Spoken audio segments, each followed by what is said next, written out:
next stop, we're still going to stay in Beverly Farms, Mike, heading That's that right. way. As we move down toward Pride's Crossing, Pride's Crossing got its name from John Pride, and he received a land grant in 1836. And he was a nephew of Colonel Thomas Pride, who was a regicide.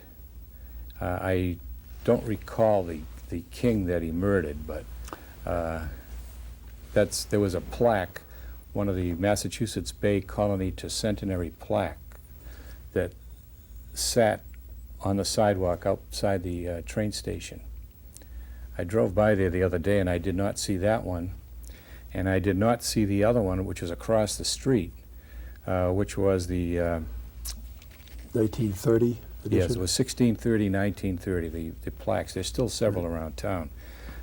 You've taken a picture of it, though. We're looking at it Yes, right now that's on the right. screen.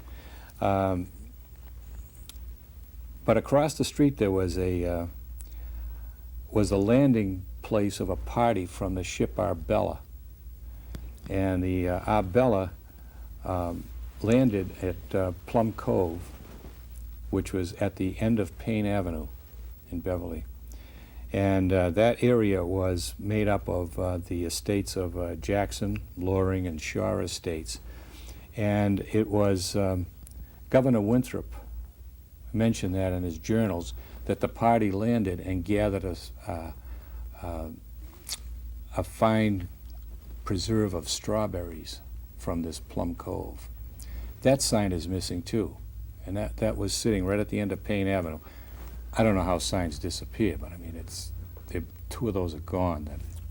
When they do go, Mike, it's a piece of history that goes down with absolutely, absolutely. And I don't know why. I can remember seeing the sign of the landing spot of the Arbella party and the one of the Pride, which I have a picture of. it. I think when most folks think of Pride's Crossing, they think of that depot that That's we're right. looking at now. Well, when the trains came through Beverly, they received this land from Pride, and that's why the name was kept as Pride's Crossing. Yeah. And of course, the whole area down there would become known as the Gold Coast. Yes, there in were. the late 1800s, and It started that whole area from Beverly Cove all the way down through to practically to the Manchester line was the Gold Coast. People people used to come to Beverly in private railroad cars, and the cars would sit on a siding for the summer. They'd think nothing of going into Boston, to the opera or whatever, and but they'd spend the whole summer there. through the courtesy of Dick Sims, we're looking at one of those cars right now, Mike. Are you really? And his thought was that they just didn't want the riffraff on board with them, so they had their own private cars that would be coupled on, and off they'd go. That's right. That's right. They used to travel the whole country that way. Yeah. Well, I guess you had to have $1 to live there. I would say in those so. days. Yeah. Now we're into Beverly Farms Square. Mike. Right. If we continue on down, we have a couple of different views of Beverly Farms Square. The first one that we see is the part of the business district, and actually it really hasn't changed too much. The firehouse has moved around the corner. The cars in the picture are a little old, Right. but basically it looks just about the same. Right. And same is true with the second picture. I think is even older than that. Yes, it is. That first picture. I think we're looking at horses Yes. and carriages down the street That's there. right. And we can see the firehouse, the old fire station, just off to the left, That's right. which was quite a building It within was. itself. That's right. Later to be replaced by the building that's there today. That's right. But for many, many years, that was That was the firehouse, and actually they turned the firehouse around so that the fire kits exit on Hale Street and not on West Street. They used to come out the front. that must have been a sight to see some of those horses and carriages, wagons, When the bell would ring, steamers, and what have you. it must have coming out been of really quite a sight. Then if you continue on down Hale Street is I've never measured it, but Hale Street must be one of the longest streets in Beverly. When you figure that it starts out right near Ella Square, between the Unitarian Church and the Baptist Church, and it goes all the way down through Beverly Cove into Beverly Farms, and it continues on through Beverly Farms and makes a right turn and ends up on West Street. This next postcard is a picture of Hale Street looking east, right toward the water. And that's taken down at Beverly Farms just before you turn to go onto West Street. Okay. If you continued on West Street and turned right and headed back toward the farms, just as West Street makes a very sharp right-hand turn, there was probably the largest Indian settlement on the shore right there. And I think it was, at one time there was an estate there named the Haven Estate. But it's right, the West Street makes a right-angle turn right there. And there was a large Indian settlement right in that area. Ooh. And if we just continue back up and go through the square and head back toward Beverly, we come up to the old Cove School. And Many years I spent on that playground that we're looking at, Mike. Was that your elementary school? This was it. Yeah. Yeah. Yeah. Well, then you must remember it well. Yeah. The school itself is no longer there. The old iron fence is still there on the corner. But right where the flag is, there sat an owl. And that owl was hand-carved from one piece of wood by a fellow named Woodbury from Beverly Farms. Yep. And no one can really find out whether that was part of the architect's design or whether Mr. Woodbury just did it. But he also did two firemen, which were carved for the old Beverly Fire Station in Beverly Farms. And I think at that firehouse that those two plaques are still there someplace. Yeah. I do know the owl is now sitting in the display case at the Cove Elementary School. Oh. And it's displayed. And an interesting event took place several years ago. We had a group of students from the McKay School who were studying Beverly, and we decided at that time, they called me on the phone and thought, is there something we could do? And I said, sure, let's have a field trip down to the Cove School and tell them all about the old Cove School. So the class went on an assignment, and we did this. The music teacher put together songs of the period of the 1890s. The students all dressed in costume, and we took the school buses and brought the McKay School students down to the Cove School and had a get-together. The two PTO organizations got together, and the children had refreshments, and it was really quite an event. Yeah. They seemed to have a lot of fun. They enjoyed reading the rules of Cove School students, how they had to be in their seats 2 minutes after the bell rang and so on. So it was quite a learning experience, I think. I'll bet they didn't forget it. Those were the days when we had to go to the restrooms. We said, may we go to the basement, which Basement. literally we went to. You went to the basement, that's right. The bottom floor there. That's right. To follow up on your owl story, what I heard, Deputy Fire Chief Bob Bay at the time noticed that the kids were taking pot shots at the owl. BB guns. So he had it removed, and it was down at the city stables. That's right. And Harry Steinstein, I think, was one of the carpenters that was going to put some work into it. Yep. Harry and Hank O'Meara did a lot with it too. They soaked it in linseed oil and cleaned it, polished it. It really looks nice. It's sitting in the trophy case down at the Cove School now. As I look at this picture, memories come back to me from the front of the front entrance. Towards the right was the girls' side of the playground, and we had the other side going towards Cross Street. And tell you, you just couldn't step over that line. You didn't cross the line. One area to play in, and that was it, you know.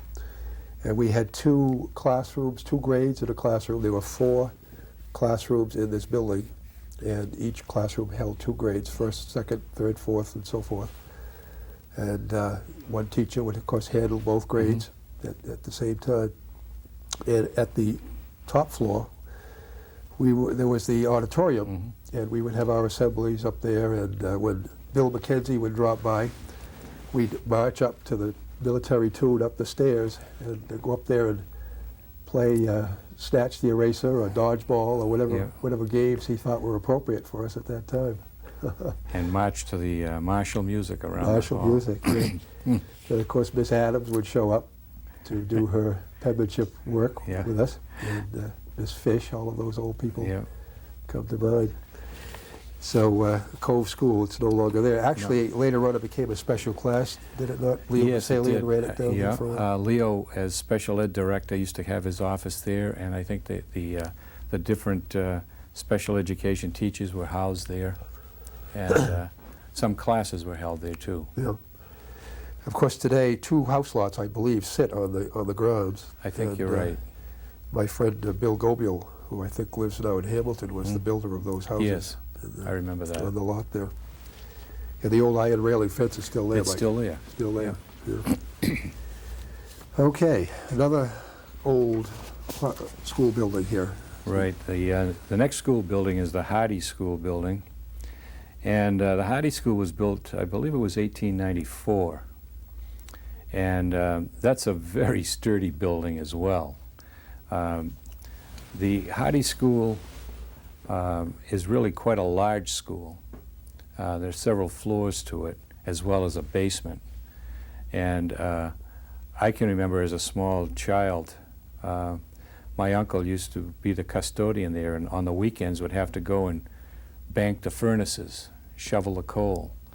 And I can remember roller skating in the basement because the concrete floor was so smooth that while he was shoveling the coal, my cousin and I used to roller skate around the basement with him. It would be early on a Sunday morning, and then you'd go from there, you'd have to go to church. But I can always remember going down to the basement of the Hardy School. The Hardy School was one of the first schools built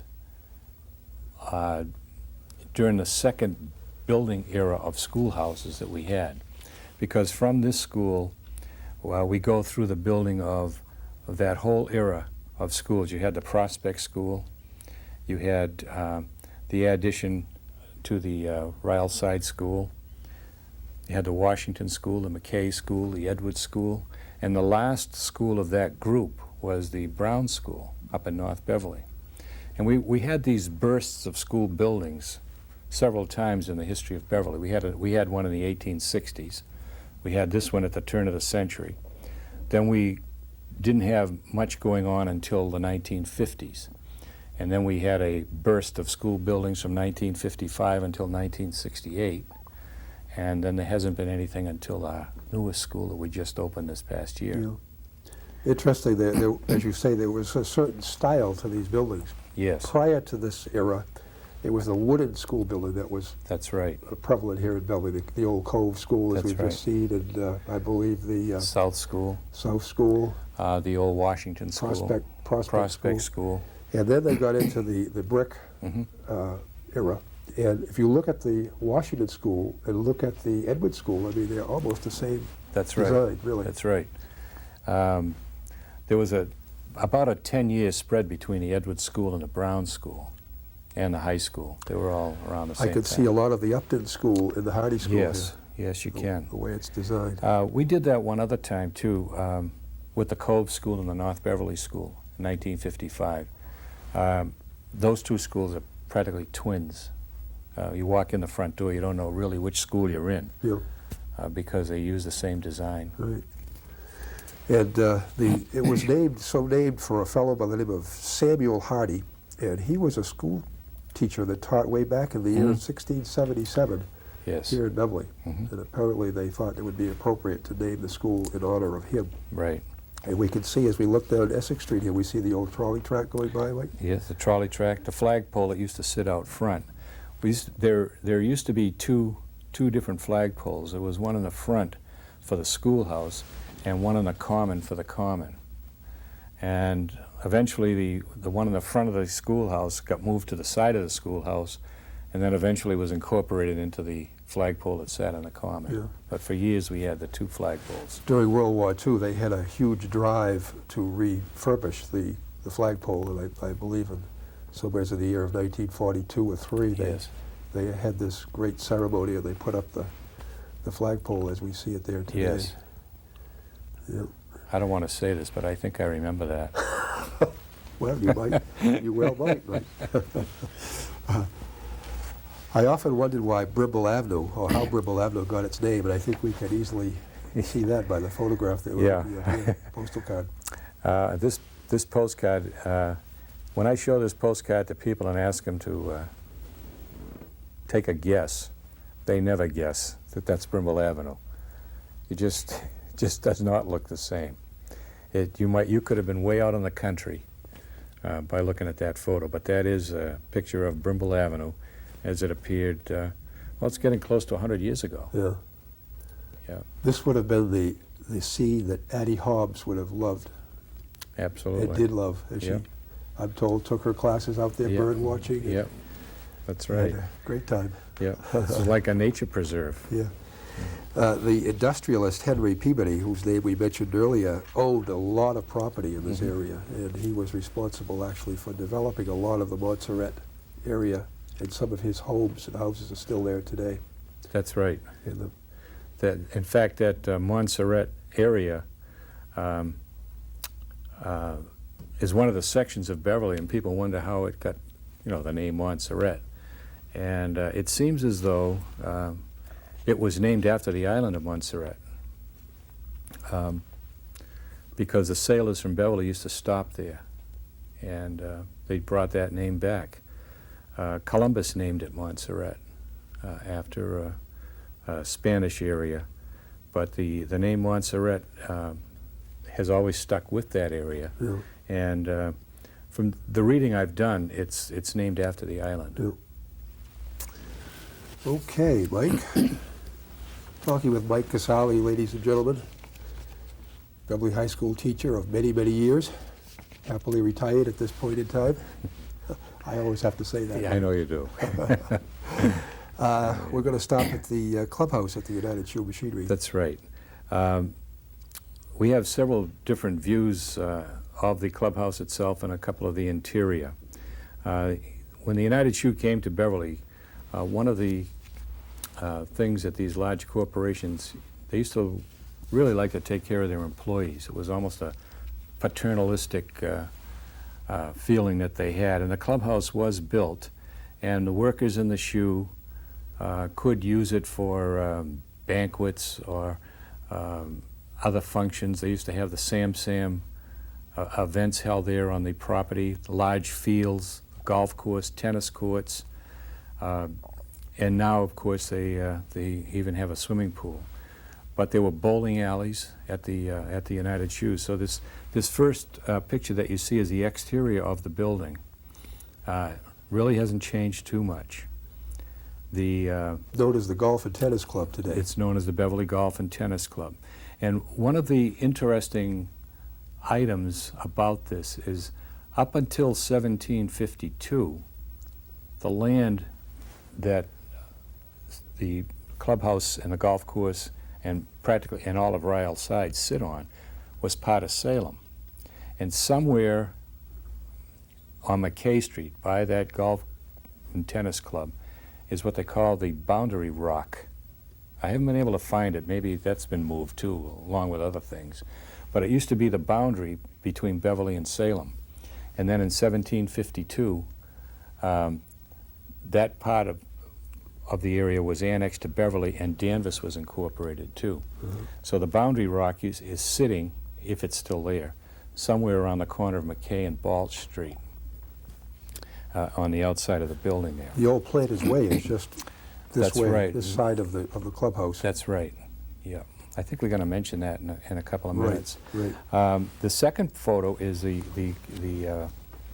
banquet hall, reception hall, that was up on the second floor. And many a wedding reception has been held, many a dance been held in that hall. And then the third picture was a picture of the main dining room, and that's changed quite a bit.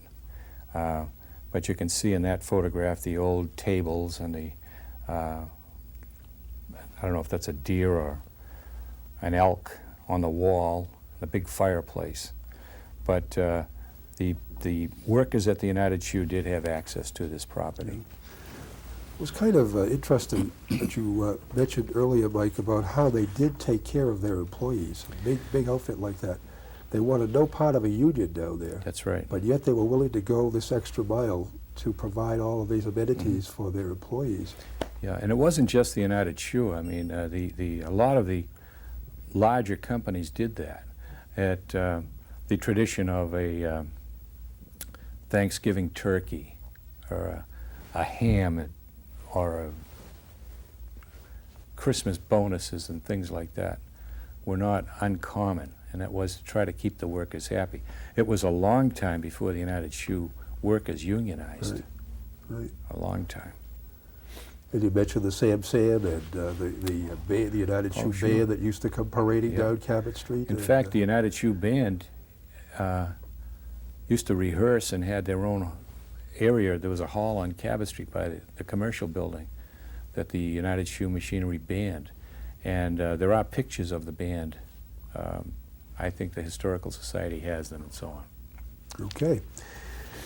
Well, Mike, let's go just, shall we, across the street, so to speak.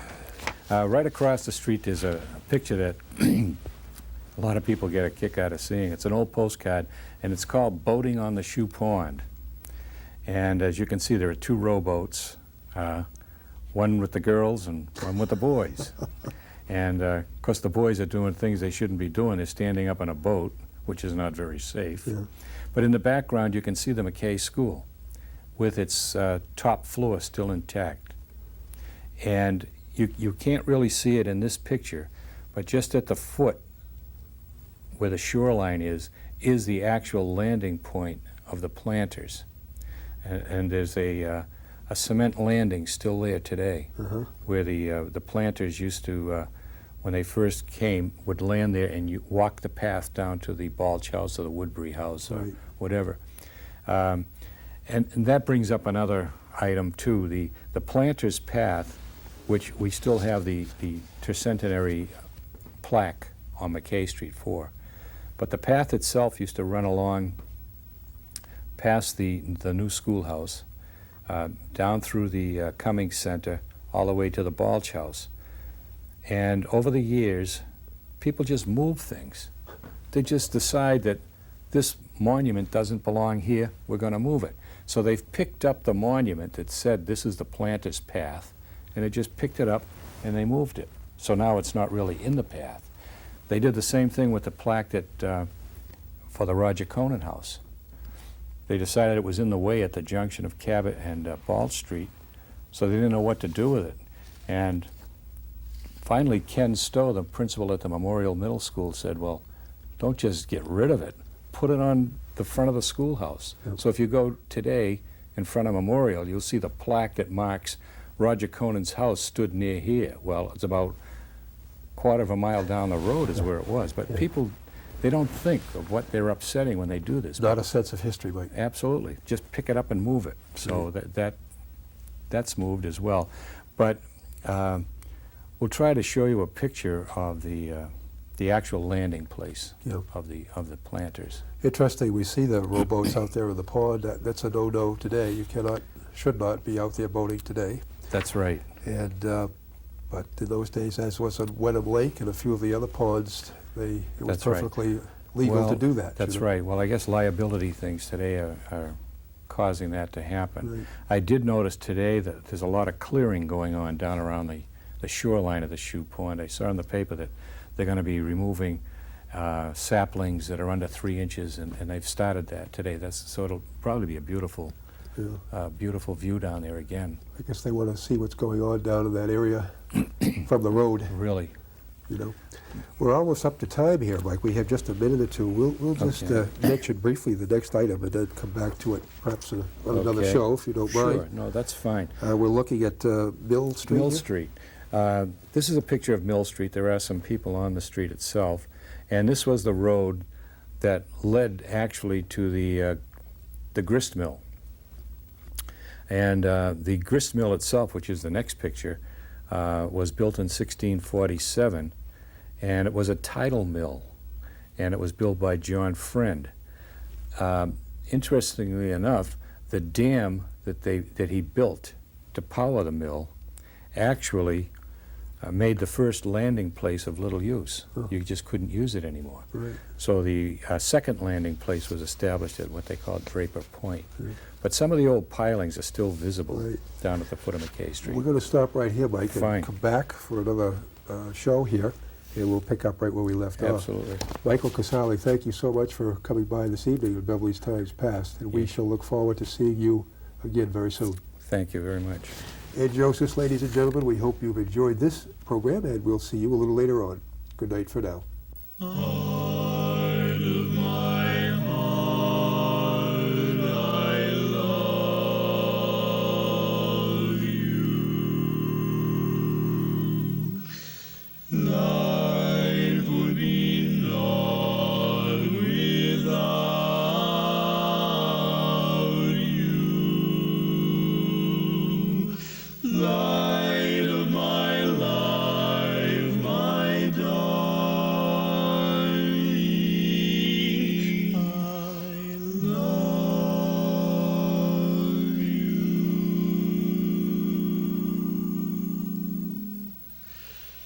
I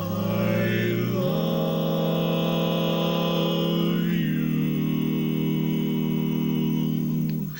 I can forget you never.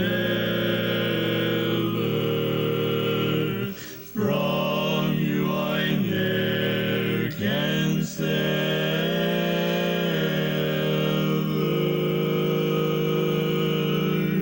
Say you'll be mine forever.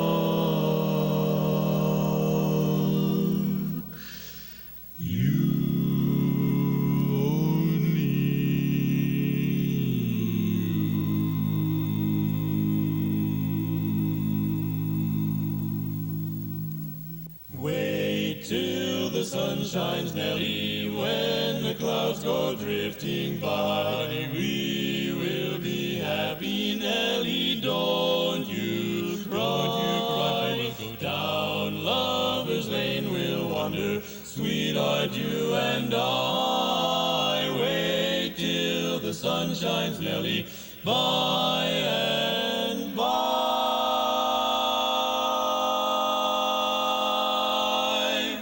By and by, yes, by and by. Sugar and spice and everything nice.